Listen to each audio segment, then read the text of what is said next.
Hey everyone, so it's your favorite Black single mother here, Samantha the Millennial Introvert, and today we're going to jump onto this bandwagon everyone else has already jumped on, and I'm going to go ahead and break down what I am about to listen to. I don't know what order is what. Apparently she has like 50 episodes, so I'm going to try to do the best I can to stay in order and go over all these different videos that she's doing. So let's go. And I'm going to offer my commentary. I'll probably pause and offer my commentary in the middle of things that she's saying.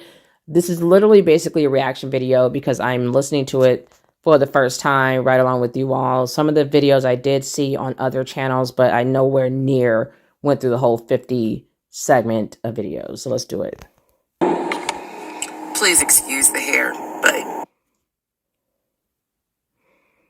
All right, so she now has 2.9 million followers because she was willing to put her business out there. So let's go ahead and find the first episode, shall I say. Hi, and welcome. We all know why you're here. You're here for part of the new series that I'm calling Who the Fuck Did I Marry? I'm going to create this playlist series, and I'm going to tell the story of how I met, dated, married, and divorced a real pathological liar. This is my introduction / disclaimer video. First and foremost, I'm going to be truthful, even if it makes me look bad. I'm going to be honest, but I'm also not going to be disrespectful to anyone that was involved. I'm not going to use people's real names because I don't have their permission to do so, and Assistant does not want any sort of litigation. I will tell you off the top, I have a sense of humor and I have sarcasm. So things that you see me laughing at, none of this is funny. But in order to get through it, I have to laugh. If I cry, I cry. I'm human. I'm a woman. This was traumatic. I'm going to do the best I can to upload as much of the story as I can, because I know people get so annoyed with the follow for part 4, follow me for part 17. I'm just going to do the best I can to keep uploading the videos each at a time. I'm going to go in order from the time we met until the time I got our divorce decree in the mail. So that is a lot of time to cover. Please give me the grace to just get it out. It may not be all in one day. It may not be all in 2 days. But what I can tell you is, even if you don't necessarily see a video, I'm probably recording it and then I will upload it into the playlist titled, Who the Fuck Did I Marry? What else do I need to cover ahead of time? Because I feel like this video is important to give some sort of context, so that way when people jump into the series, they kind of can figure out, oh, let me start at the introduction video and then work my way through. A lot of the questions that you all have sent me will be answered when I start and tell the story in order. Everything I'm going to tell you can be verified. There are people in my life who can easily verify, yes, this did happen. Yes, he really did do that. Yes, he said that. Yes, she did go through that. I have no contact whatsoever with my ex-husband in any way, shape, or form. We do not communicate. We do not have mutual friends or anything where we communicate through those people. No contact. I cannot stress that enough because I feel like somebody's going to ask me, do you still talk to him? No. I ain't seen him. I ain't heard from him. I don't want to hear from him. And I will tell the entire story up until the last time I did hear from him and what happened. Yeah. This is my story. So, I am just a regular woman who thought she met the one, and I didn't. Those people have never came in contact with a pathological liar. We typically come in contact with like a compulsive liar. It is not the same. A pathological liar has no reason for why they lie. And the lies that they make up, there's no limit. So, first, I want to pause and say I'm going to give a few of my own disclaimers here.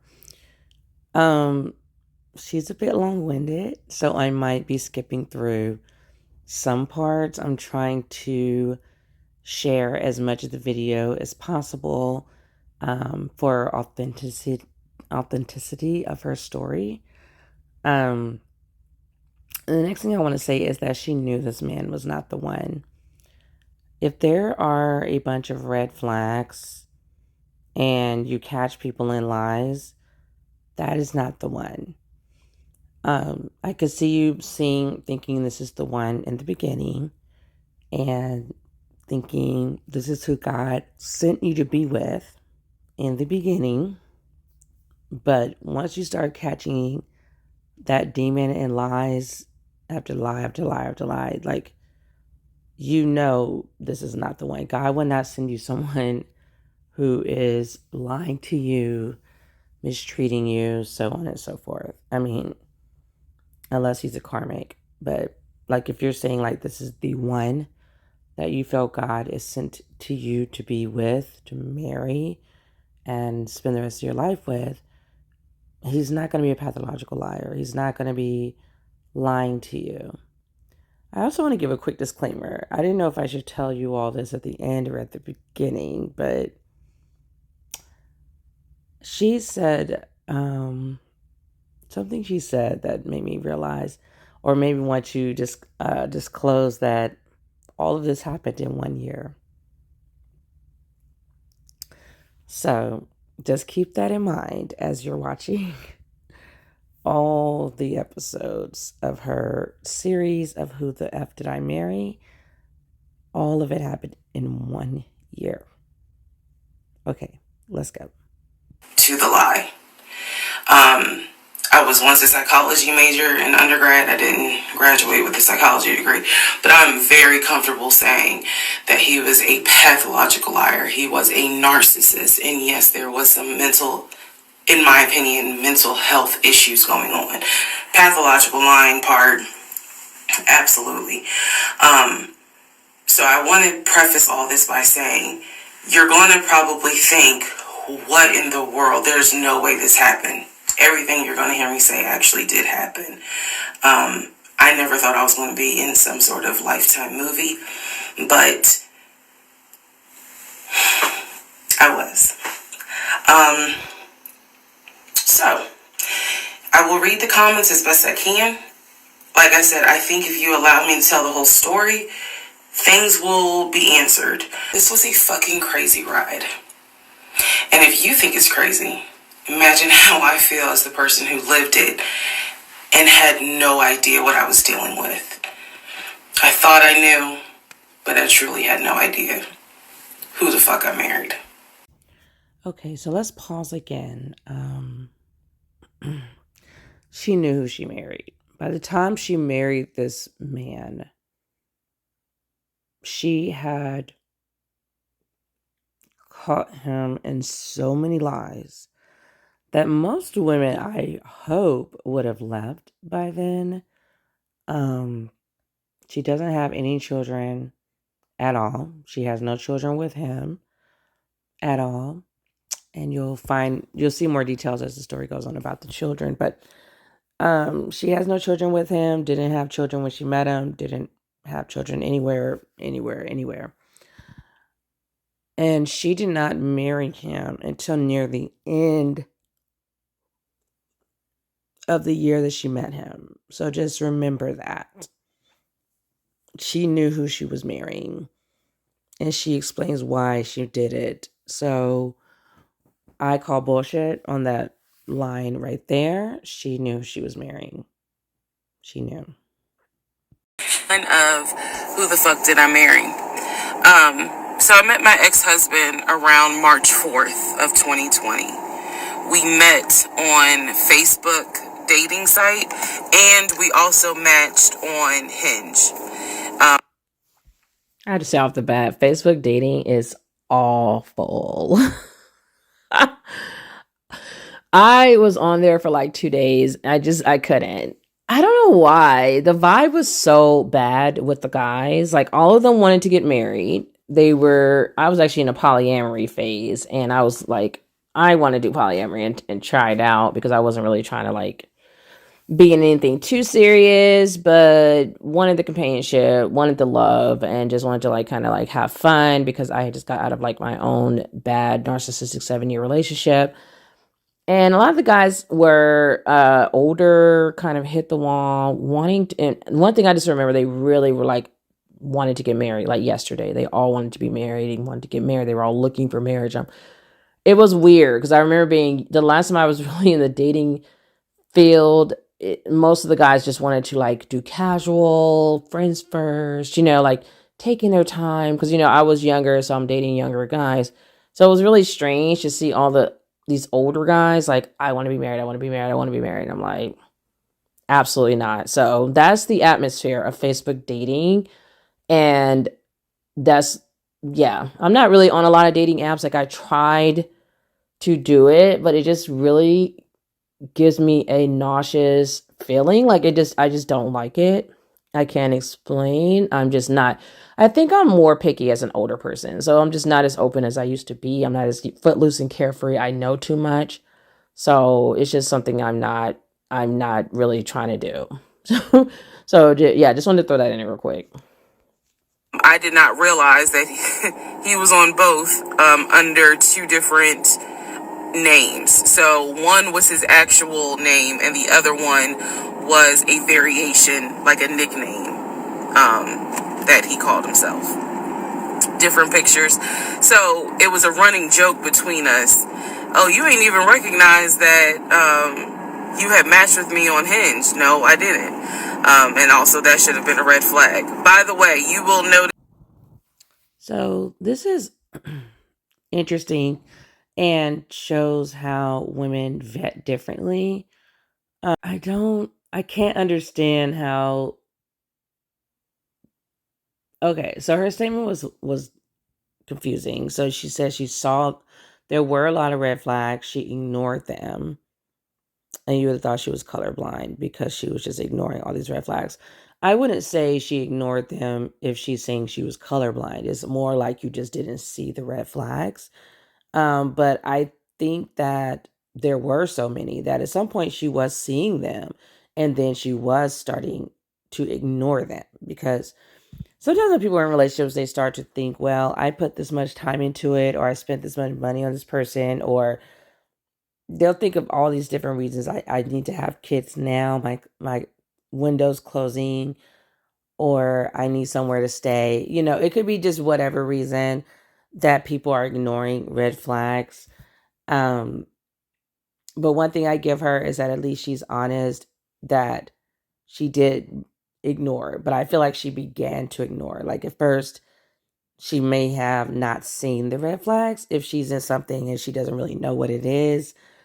That can happen with like a narcissist very easily. They're very charming. And especially when you like someone, and if you want it to work, or you're tricked into believing or confused and thinking, this is the one God sent me. When it comes to spirituality, it definitely becomes very hard to discern between what is real and what is spiritual and not real. So, okay, let me try it again. It definitely becomes difficult to discern between what is real and what is a lie, because now you're mixing spirituality into it. And as humans who are not super connected to our spirit is our higher self as much as we should be, we do have a hard time communicating with higher self and realizing like, okay, this is not who God sent, or this is not true what this person is saying. So just wanted to clarify that statement that she said and how I interpreted it, and just what I believe for women as a whole. Like there are some women who will see red flags, purposely ignore them because they are determined to have that relationship that they want to have. So that's another thing. That's something else that's happening there. Like they know they're with a hot mess, but they will rationalize it until the cows come home to make this relationship work. Just to say they have a man, just to say I's married, et cetera, and flex on other women. So yeah, that's that. In this story, I called it the United Nations of red flags. It is so many red flags that, I mean, you would have thought I was colorblind because I ignored all of them. So, anyway, back to the story. We met around March 4th. We exchanged phone numbers. He called me and we talked on the phone for the first time. In the first phone call, he told me that he had just moved to Georgia from California, from San Diego. His job had transferred him because he was being transferred in as the new regional manager for a major condiment company that is based here in Georgia. I'm not going to say the name. And so we also talked about his childhood. He told me he grew up in Philly. He's from Philly. Both of his parents were deceased. This is the first phone call. Both of his parents were deceased. His father was a Philadelphia police officer. His mom was a teacher. He also told me he briefly lived in Augusta with his family. He had 2 brothers and 2 sisters. He also had 2 half-brothers on his dad's side. First phone call. So I'm just giving you guys the backstory. This was the first phone call we had. So we talked about family. We talked about friends. We talked about our jobs. At the time, I was working at Georgia State Patrol. And he knew this, and he just thought that was like, wow, so you work with troopers all day. Yes, I did. Also in that phone call, he explained to me that he used to play football. He explained that he used to play arena football. I know nothing about arena football. I know about NFL, I know about college, go Dogs, but I don't know anything about arena football. So he explained to me that he used to play arena football. He used to work at Apple in the off season of arena football. And I remember thinking on that phone call, oh, okay, good for you. I don't know anything about arena football. And I believe I did tell him that I don't know anything about arena football. That'll come into play later on. So he told me, I just moved here. My job is paying for my housing and they're helping me to look for a house. He was like, right now I'm in Gwinnett County, but I'm trying to look for a house, ideally in Atlanta, like Brookhaven, Sandy Springs. He was like, I really would like to move out there. And so I thought, that's great. You're looking to get a house. You just moved here. He was like, I don't really know too many people here because I spend all my time at work and, this job is really demanding. So that was our first phone call. We talked more. He talked a lot, which took me by surprise because I'm not really used to men talking more than me. He eventually asked me out on a date. Our first date was set for Saturday, March 7th, 2020. He asked me what was my favorite restaurant. I said Cheesecake Factory. And so we agreed to go out at the Cheesecake Factory in a location that was in between. I lived in Clayton County at the time. He lived in Gwinnett County. I realized that if you don't know anything about Metro Atlanta, that makes no sense. But basically, we lived about 45 minutes apart. So we agreed to meet at the Cheesecake Factory over at Perimeter Mall, which is in an area, Sandy Springs, Dunwoody area. I was excited. I called my friends and was like, I got a date, blah, blah, blah. We'll see how it goes. First conversation was good. Hopefully he looks like his pictures because, that's always an issue with online dating. Hopefully he looks like his pictures. So on my way to our date, I took 285, and literally right before I got to Boulder Crest, the exit for Boulder Crest, I heard a boom, and I lost control of my car. Thank God that not thank God, but I knew what to do. So I did not crash, but my tire blew out. So I called him and I said, hey, I'm so sorry, but my tire just blew on 285. I'm slowly making my way off the exit. I believe I pulled into a Chevron gas station, and I said, I got to get this fixed. I don't know what to do. Like, I'm a damsel in distress kind of thing. He kind of paused. He got quiet, and he was like, tell me exactly where you are. Drop your pin. So I dropped the pin, and he came to the gas station. Got out the car, and I was so relieved that he actually looked like his pictures that I was like, oh my God, he's actually attractive, because he's like 6'4", 6'5". Also, man, I apologize. So let me go back to the first conversation. Let me add something. He did tell me in the first phone call that he was divorced, and that his ex-wife, she had 2 children, a boy and a girl, who were teenagers, young adults. I think the girl was about 20, and he said that he had a very close relationship with his stepkids, but that he and his ex-wife had divorced because she cheated on him out in California, and so coming to Georgia was a new beginning for him. She was still out in California. The kids were still out in California. And so, he was like, I can't stand her, but I still want to be in the kids' lives. I have to put that in there because that will come back later. So this is just setting the stage. Again, that first conversation we talked about family, job, friends, how he ended up in Georgia, me being in Georgia, the things that, I would think people talk about in the first conversation. All right, now back to the tire blew out. So he shows up to the gas station. He changes my tire, which I just thought was the sexiest thing in the world. And then he proceeds to say, hey, I found a tire place around the corner. You need to get another tire. Like, you can't drive on this donut. So he followed me to the tire place, and then helped me get a tire, paid for it. So I was definitely like, wow. And so the vibe was good. So anyway, I get the tire fixed. We follow each other to the Cheesecake Factory over in Perimeter. We hold hands walking into the Cheesecake Factory. So in my mind, I'm like, oh my God, I had butterflies. That's the look of a woman who had butterflies. So I had butterflies.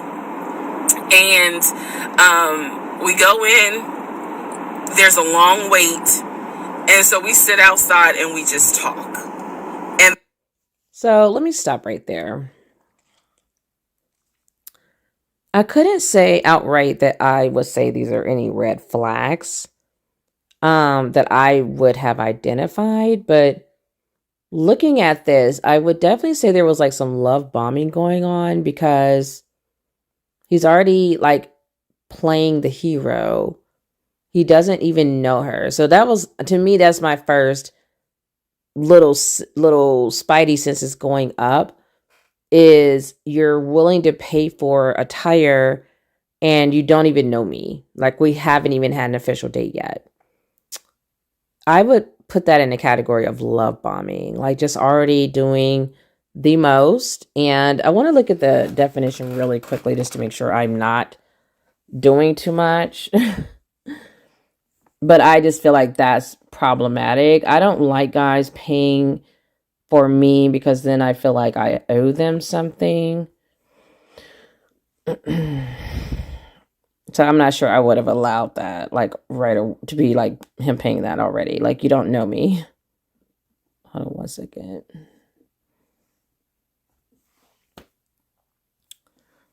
Like I think people think they think of love bombing, they would think of like oh flowers and stuff like that. But I think yeah, yeah, I'm on the right track. So it says love bombing is a manipulative tactic where someone showers another person with excessive attention and affection. The goal is to make the recipient feel dependent and obligated. Boom, dependent and obligated. So, what did I just say? Like, I feel very uncomfortable with men paying for me for things like way too soon because I feel like males, I've seen so many males who will act like because they paid for your dinner that now you have to sleep with them. Like that's just one example. And the fact that he like I don't know why he would need to pay for her tire. I'm assuming she has her own money. And I know with my ex, who's a full blown narcissist, like he was like this. In the beginning, when we first started dating, he was like paying for everything. Like we go to the grocery store, he paid for all the groceries. He paid for like stuff that I was buying for maybe my house and not specifically really his. He would just pay for so much stuff. And that's love bombing to me. Like it may not look like flowers or all these kisses and hugs and all, it may not even look like something that you would deem to be romantic in a commercial sense. But like she said, she already had butterflies and she was already taken aback and very impressed just by him changing her tire, then taking her around the corner to a tire shop, which I was kind of wondering, like, how is he so um, familiar with the area, but he says he doesn't have any friends. But anyways, and he also grew up in Augusta, I think, for a period of his childhood. So that was, I don't know, that was kind of like not making sense. But anyways, so they go around the corner to this tire shop that he just somehow knows about, even though he's new to the area. And then he's paying for her new tire, which I thought was very strange because I'm like, we haven't even been on a date yet. Like, we may not even like each other. Am I going to have to owe you any money if this doesn't work out? Like, say we get in an argument later or the date doesn't really work out, because at that point, it's just way too early. We haven't really invested enough time or money or anything into each other for someone to be paying for my tire already. And I know people may think, oh, you're being nitpicky, you're making it a big deal. But you just have to be really careful these days. And of course, you all will see as the story plays out why these little things that you may think are insignificant really do matter. And I want to give women, that would be my first piece of advice, is don't allow men to pay for things that you can pay for and that you don't really need it. Like don't allow it, because they will look for something in return. Men don't do anything for free. So just be careful of that. And then you also will notice that the love bombing continued with her, because he went from, once they still went on their date, which I was actually surprised that they had time to fix the tire. Like the tire's blowing out, which I think that was God's way of probably trying to warn her to like not go on this date. But I digress. So the tire blows out. Then he comes and saves the day, changing the tire, goes to the tire, knows about a tire shop somehow. Then they go get a new tire, and then he pays for it. And then when they go to the Cheesecake Factory, now he's holding her hand. And I'm thinking, this is moving too fast. Like, how are we already holding hands and we haven't even been on a date yet? Like, it's just, it's just too much. It's too much. So let me continue. The conversation's great, and this is where he tells me what it is he's looking for. He tells me, I believe at the time he was 42. Oh my gosh, what did I tell you all? So you're on Facebook dating, ladies. Let me tell you, if the guy is over like 35, he's going to be trying to get married like yesterday. And Black women overwhelmingly out earn our black male counterparts. So be very careful about his intentions, like why he wants to marry you, because it could be because he's homeless and he needs somewhere to stay. Let's keep it a bug. Like, see where he's living. Do not be moving him in 2 weeks. Do not go very fast. Like, intentionally slow down the relationship, because there was a study, there was something that I read about women when we fall in love, the hormones that happen in the first 4 months. It lasts for about 4 months. And so you want to try to slow things down to like get over that 4 months at least, so that you can start to see things more clearly again. So yeah, don't do anything rash is my point. Like don't move too quickly. Let me see if I can find this article really fast. And it's very true because I was in the middle of being conned, and it I'm glad I slowed it down. Like even with me having this euphoric in love feeling and just feeling like I found my soulmate, it was the 4-month rule really helped. It really made a difference. Let's see here. I can't find it, and I don't want this video to be forever long for certain things, but if I find it, I'll try to plop it up inside the video. But it does take about 4 months for women to get kind of like somewhat back to normal after they first meet someone and fall in love with them. So, yeah. It was like, I want to get married and it be for real. He's like, my parents were married 40 plus years before my mom passed away. And I want that. I want marriage. I also would be a little bit leery of a guy whose family, his parents are dead. Like both of them are dead already. Like I've watched a lot of Lifetime, and I would be a bit concerned about him not really having that family that I can go and talk to confirm that he is who he says he is. So that's another red flag for me. It's like, okay, both your parents are gone. Like that's interesting. Not to say it can't happen because my ex, his parents are both gone now. And he's the only child. So he's like the quintessential.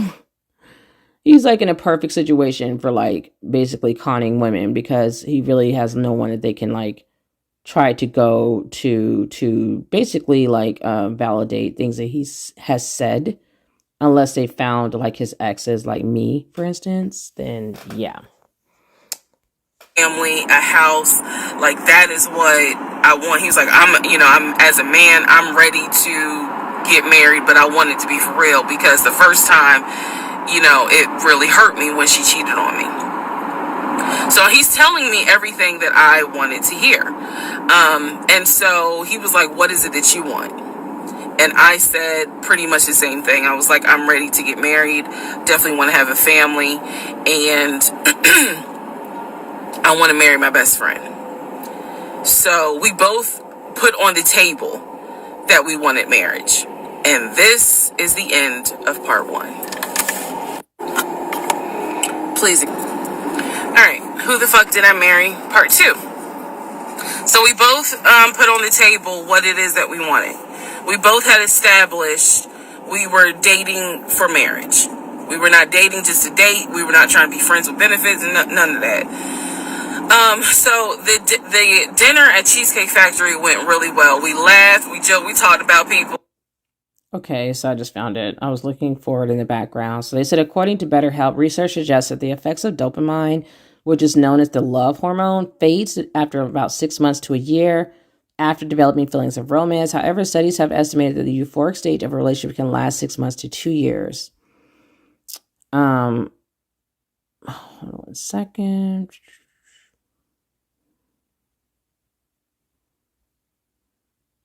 Okay.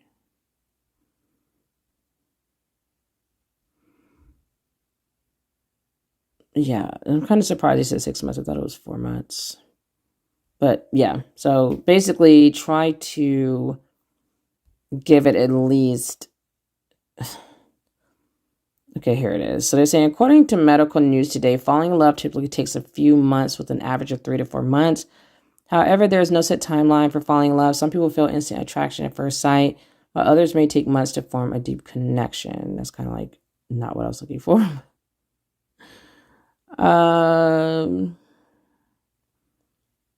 Okay.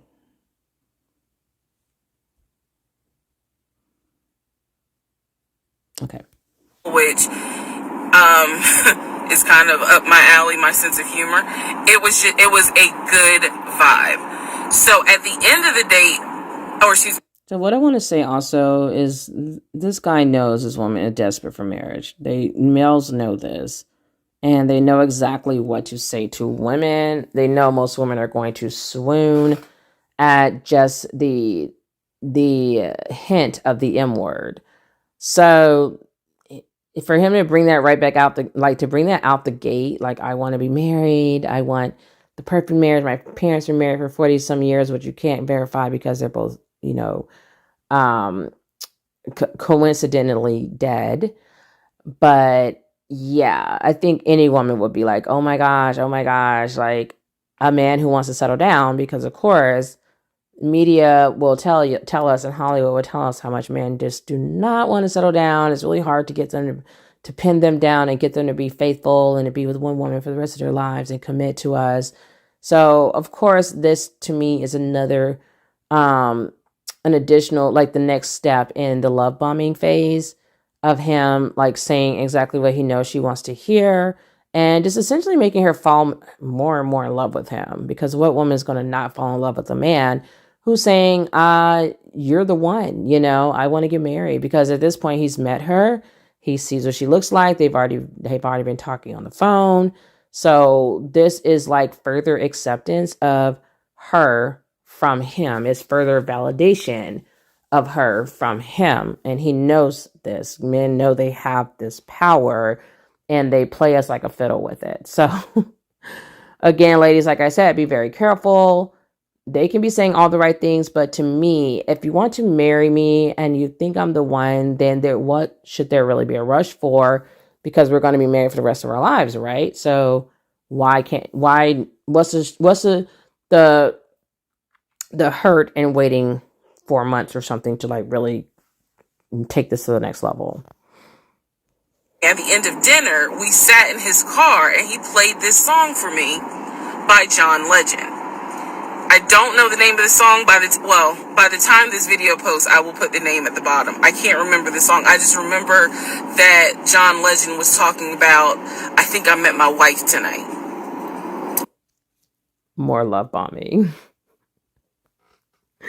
This guy's really laying it on thick, okay? Like, my goodness, seriously?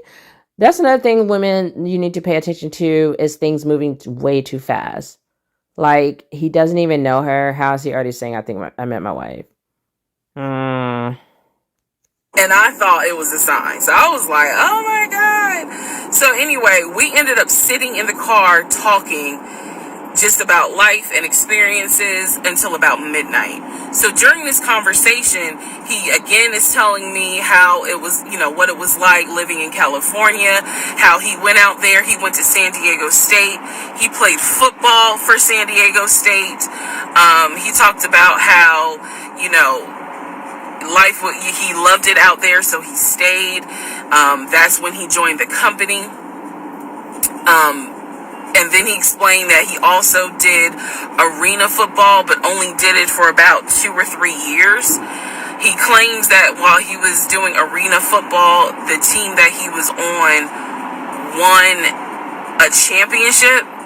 But again, keep in mind, I don't know anything about arena football. So I was like, okay, I didn't know that they had championships. And he was like, he got a little offended, like, yeah, they got championships. And, he was on that team. So he talked to me about how he worked at Apple. He worked something in the IT area of Apple, but it was in the store. Again, it was one of those, it's like when I tell people I used to work at Amazon. I really wasn't paying much attention to it. Why? So we talked about all that. We talked deeply into what happened with the ex-wife. It's because I asked. He was not volunteering all this information. So in other words, I get very uncomfortable when men start talking about their ex a lot. That's not what happened. I was asking questions because I was really trying to figure out, okay, are you ready for a relationship, or are you still missing her? So she's giving desperation right here, because she should be more concerned with, like, she should still be interviewing him instead of, like, desperately trying to make sure he's liking her. And for me, I will be asking questions about the ex, because I'd want to know what went wrong. What did you do? What role did you play in you all not working out? That's what I would be more concerned about than trying to attach myself to this guy. Like, I just want to know, like, why didn't y'all work? I get what she's saying about definitely having a red flag. If a guy is talking about his sex way too much, that means he probably does still have feelings for her. So that's also something you want to pay attention to. But if I was asking questions, it would be more along the lines of like trying to figure out, was he the cause of the breakup, even though she says she cheated on him, which I don't believe. And that's actually another thing I wanted to talk about and bring up really quickly, because I didn't touch on it when she first said that he mentioned the ex-wife had cheated on him, is that be very leery and wary of males, women who you've just met, who always will have a sob story. They always start a sob story. They know that that's going to tug at our heartstrings, and women are going to want to save the day. They always start out with, she did me wrong. I was good to her. I was perfect, and she was the problem. And then women are going to feel like, well, I'm better than her. I'm not her. And who hurt you? And now I'm here to mend and kiss and make it all better, and they know that that's what women are going to want to do, because we are natural nurturers. We are naturally nurturing, and we are going to want to pull him into our bosom and hug him and make him feel better. And guys know that. So that to me is another form of love bombing, is like giving women instantly that you just met, like a project almost, to make us feel needed and desired and wanted, and like, oh, he needs me to like protect him and take care of him and lick his wounds that he's gotten from the last woman who did him wrong. So we talked about that. We talked about my exes. That was a mistake I made, because I talked about how I dated at one point in time somebody I worked with. That will come back later. Yeah, I just throw that out there. Like, do not talk too much about the exes, because guys will use it against you later. Like, especially if it's like a guy that already is on the spectrum for doing nefarious things and having like a, what is it, DSM-5 type personality type or personality disorder. They are definitely going to use whatever you tell them against you later down the line somewhere. They have these incredible memories, which is very scary. All the things they can remember to bring back when they want to. It's like they file it away in their little narcissistic folder, and they have it probably dated and ordered and sync just in order based on name, etc. So they know when to bring it out and basically want to punch you with it. So be very careful about what you say to males when you don't even really know them, especially because they're basically trying to read you and find out like what you like, don't like, what has happened to you in the past, because they kind of can like figure out how you've been conditioned based on how you reacted or what went on in your past relationships. So like if you're in an abusive relationship, chances are you attract abusers, and he's going to exploit that. So just be very careful like what you expose of yourself, because for some reason males can read a lot out of, they're always reading women. They're always reading us, like even when we don't realize they are, because people think they're stupid. They're reading us. And so every minute you're talking about your ex or just whatever, like they listen, and they can tell so much about that woman based on who she was dating, how she was dating, what went on with that relationship, how she responded to it. They just pick up a lot of data from that. So I would just keep it short and sweet and be like, we just didn't work out. He cheated on me or whatever went wrong. Just get straight to the point, and I wouldn't be overly talking about it. And I'm not sure I would even be talking about too many exes. I'll probably name one or two and just act like I just didn't really do much. Maybe I just did some dating in between those two, but it wasn't really anything serious or enough to like write home about. So yeah, just kind of try to give him clear, concise answers, like you're trying to answer his questions honestly and openly, but don't be too giving with the information. Don't offer up way too much information that you don't really have to offer up. You don't want him to think that you're holding back anything and being secretive, but at the same time, like you want to seem like you're being open and honest to him, but just make it seem like there's not that much to tell about the story, if that makes any sense. And he seemed real cool about it. He was like, that was before me and blah, blah, blah. So the conversation was good. Midnight comes and I go home. Yes, I went home. We ended up talking. Mind you, our first date was March 7th. And within about 2.5 weeks, Brian Kemp, our governor, shut Georgia down. We were going to be on lockdown. So during those 2.5 weeks, we talked every day. We went out again at Red Lobster. I don't even. Which is so funny because it's like, isn't it Georgia locked down and y'all are going out to eat in the middle of a coronavirus pandemic? Ooh, I can't. I remember Red Lobster. But everything was going great. The issue was, where are we going to quarantine? So the question was, are we going to quarantine at his place, which he had like a studio type of situation. Like, it clearly, where he was staying, I was like, it's like a studio apartment, but he kept telling me, like, this is temporary because I'm looking for a house. Like, he showed me the email from a woman who worked at the company where she was out on maternity leave, but she was putting him in contact with a realtor to help him find a townhome or a single family house. So I was just like, okay, this is definitely And I feel like because women don't expect men to be weirdos and we're not conditioned to look at them in that way, it makes it just that much easier for them to lie to us because we're not really we're not verifying what they're saying. We're not looking at things with any real scrutiny.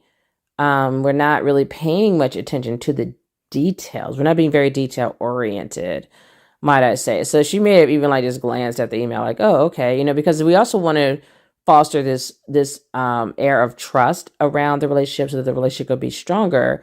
And we all know that without trust, you don't have a good relationship. It's just not going to happen.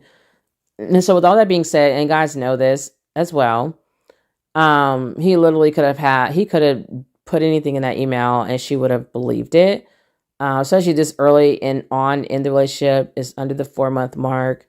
You're still like, you have rose-colored glasses on, your head is in the clouds somewhere. So he could literally say the sky is purple and there's unicorns up there flying with the birds, and you would have believed him. Like, it's just a crazy time to try to like decipher all this information. So with that, I have to give her definitely some grace and leeway because it sounds plausible what he's saying. And you really would be thinking like, I know for me, before I got as cynical as I am now at 41, I used to take people at their word until they proved me different. And I used to think, why would this person lie? That's just really dumb. If you want to lie, like, then, like maybe you are having too many struggles and, that's why you're lying. Like, but I just didn't think it was something that most people did.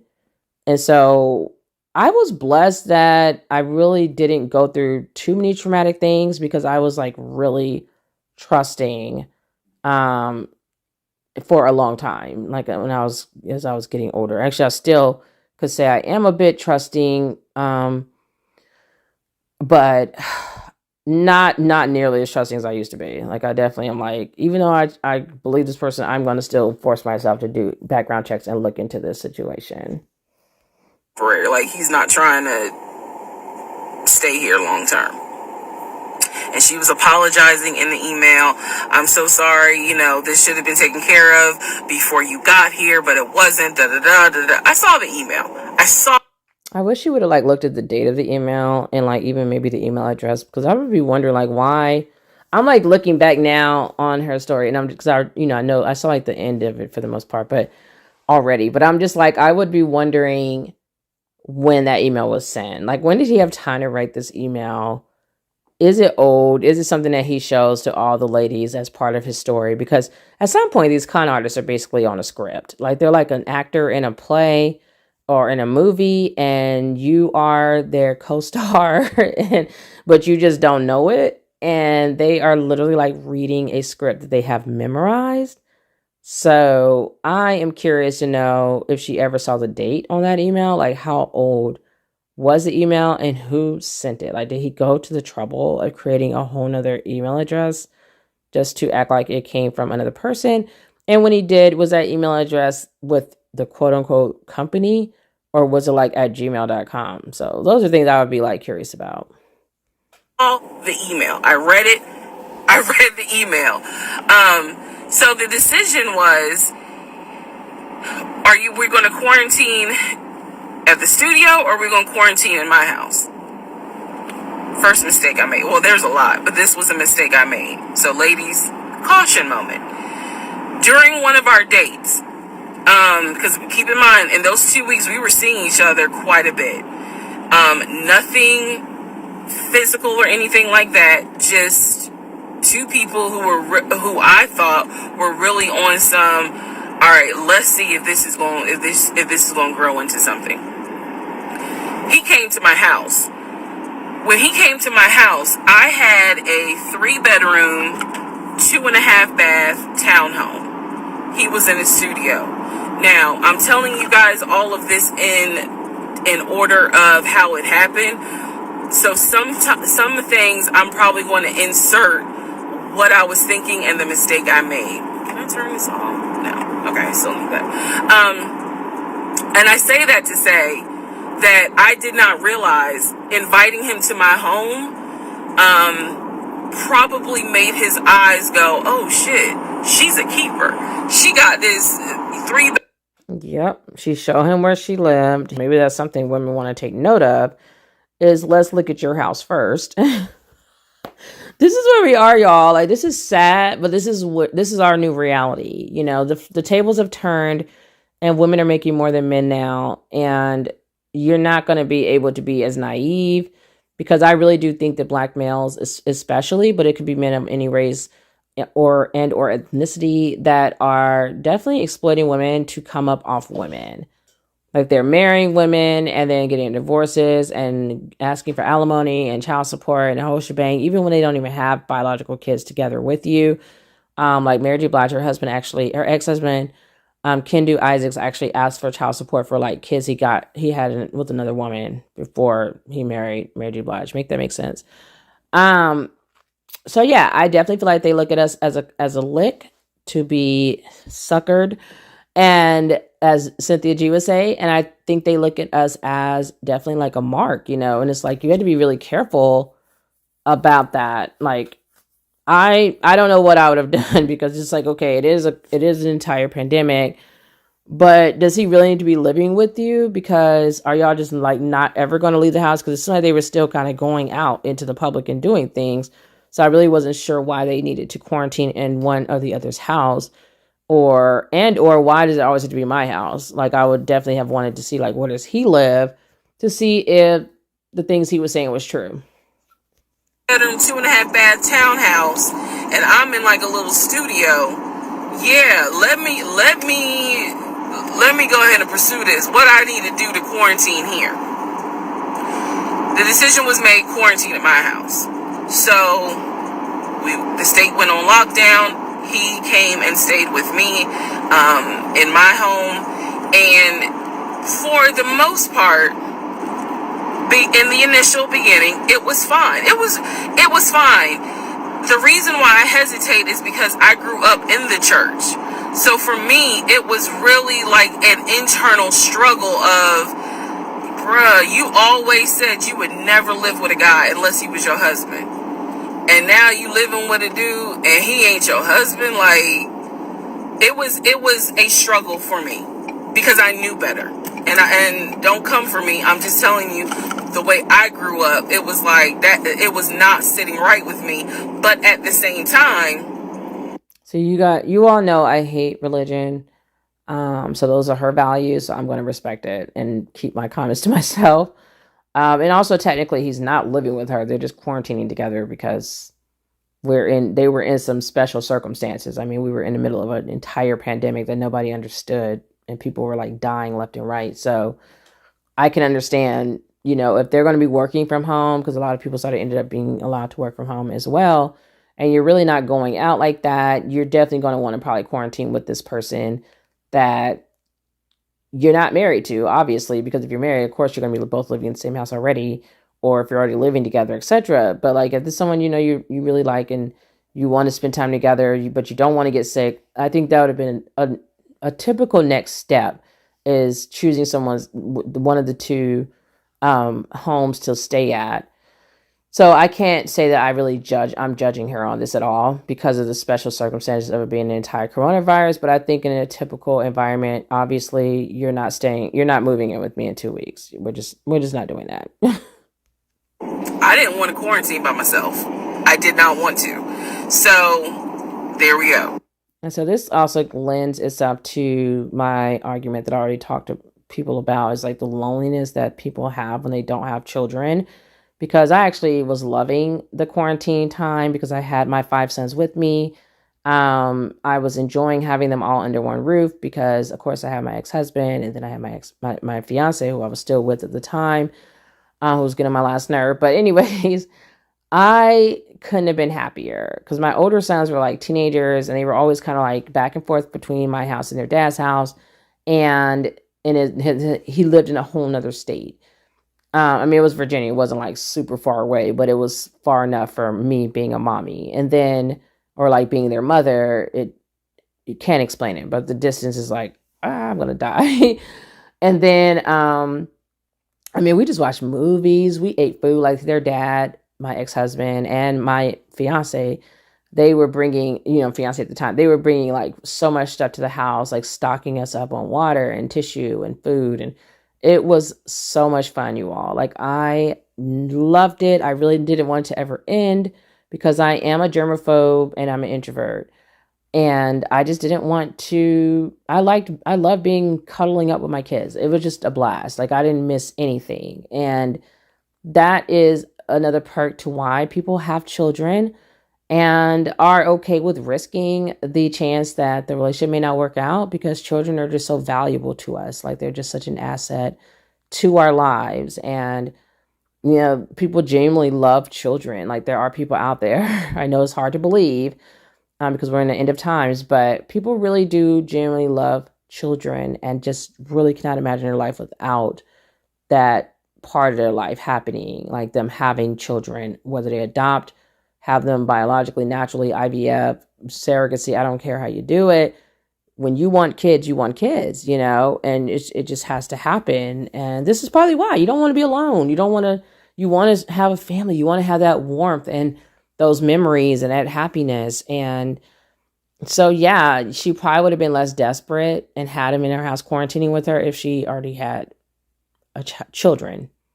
Like, even in just a child, because now you're not lonely. You have your kid to live for and to hang out with. And it's nice. It's nice to have someone all the time hanging with you. And these people love you. And like, they love you unconditionally. And you love them unconditionally. And you can be yourself. And it's just awesome. It's just awesome. There's really no other way to explain it. But it's really great. And yeah.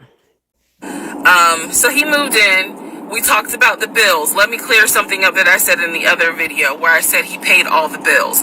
He paid all the household bills. He did not pay my car payment, my cell phone, or my car insurance. He paid the rent because my rent at the time was less than $1,000. He paid the utility bills. And so when he's telling me that he's a regional manager, I was like, wow, okay, so you got money. And so he paid all the household bills. So my check really was just taking care of me, myself, and I. And I am not, this is where it's not going to make me look good, but it's the truth. It was intoxicating to not have to worry financially about how to pay the bills.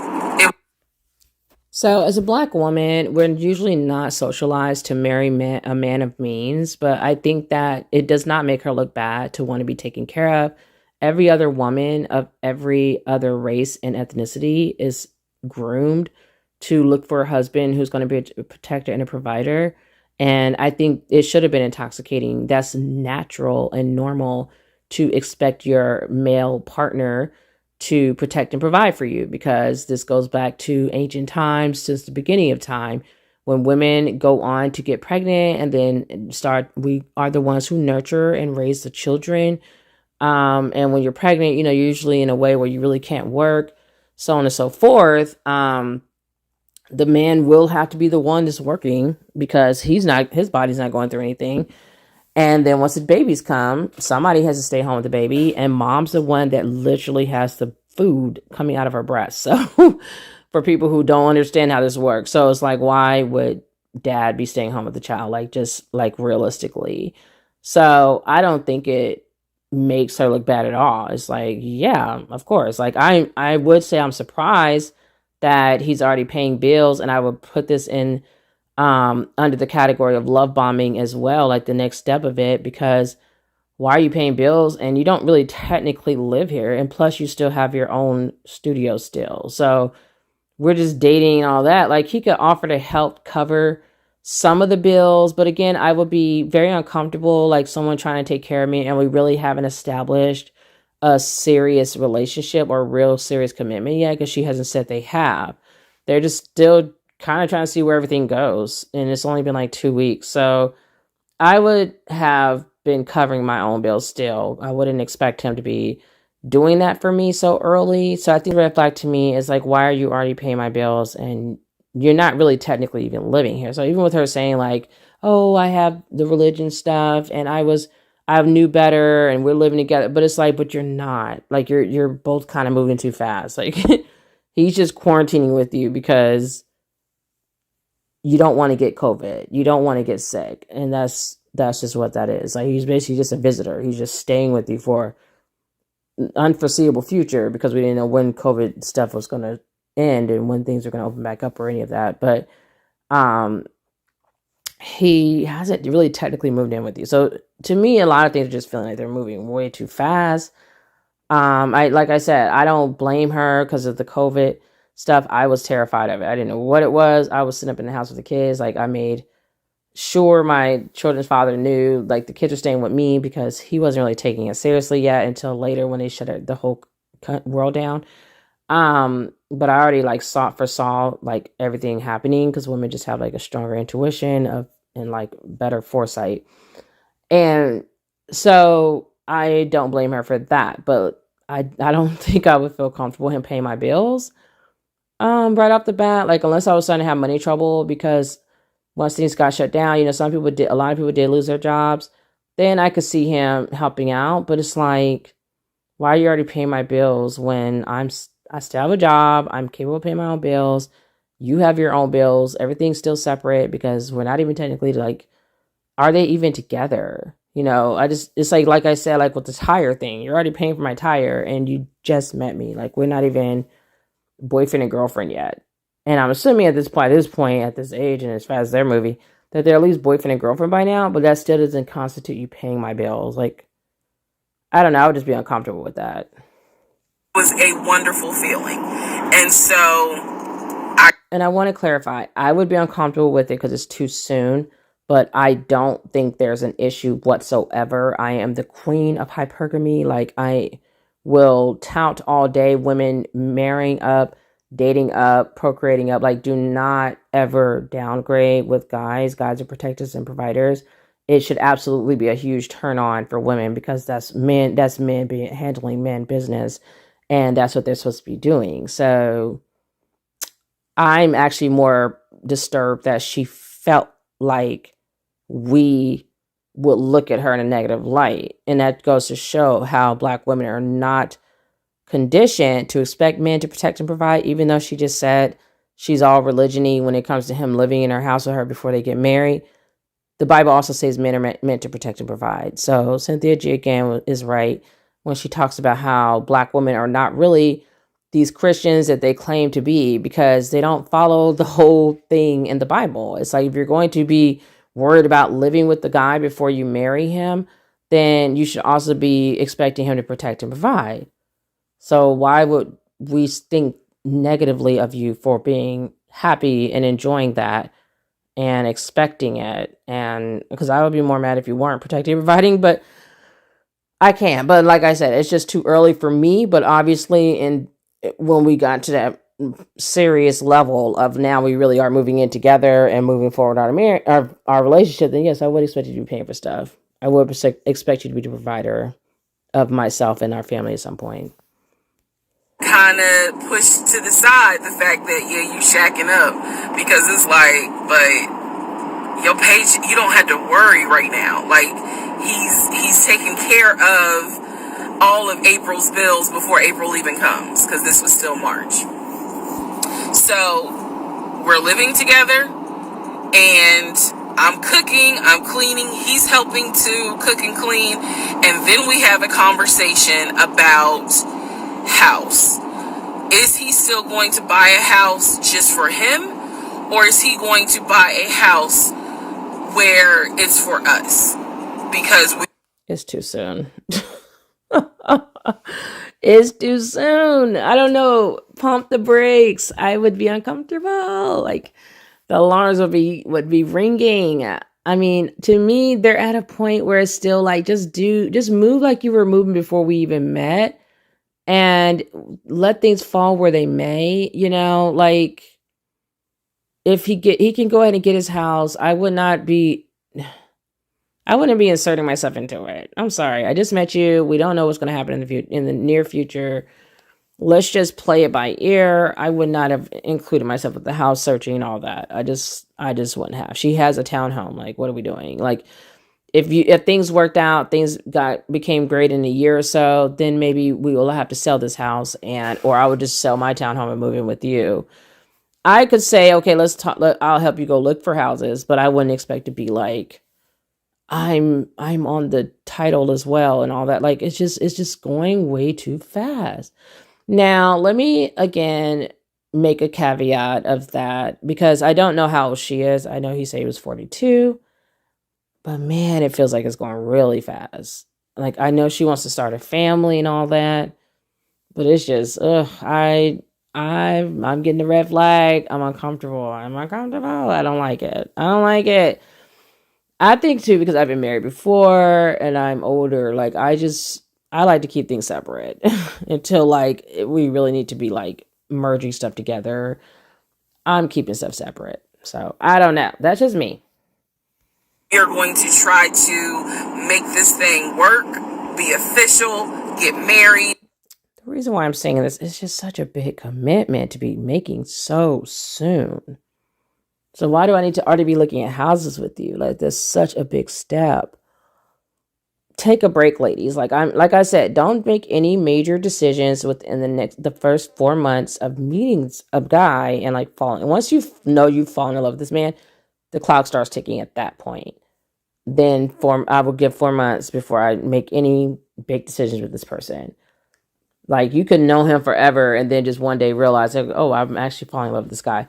That's when you start the clock of like up to 4 months, and just don't make any rash decisions. Don't make any big decisions, and you'll see what I'm talking about because she did, and this is how it played out.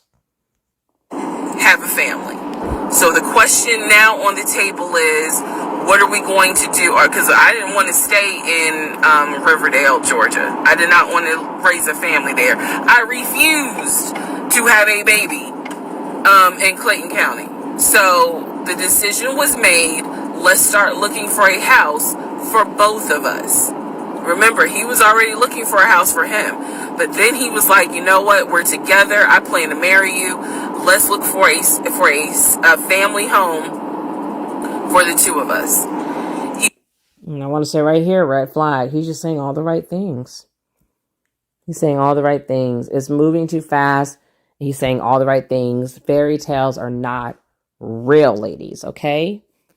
And people may try to shame you and say, oh, you're just being bitter or cynical or whatever. Call it what you want, but what I won't be is conned. So be careful, be careful, be careful. It's just never this easy. And like I said, if you plan on marrying me anyway, and we're going to be together for the rest of our lives, like, what's the rush? Don't do anything big under 4 months. I'm telling you. It was like, this is how much I was approved for. That's when he showed me the Chase paperwork It was a letter stating that and it had the Chase emblem at the top.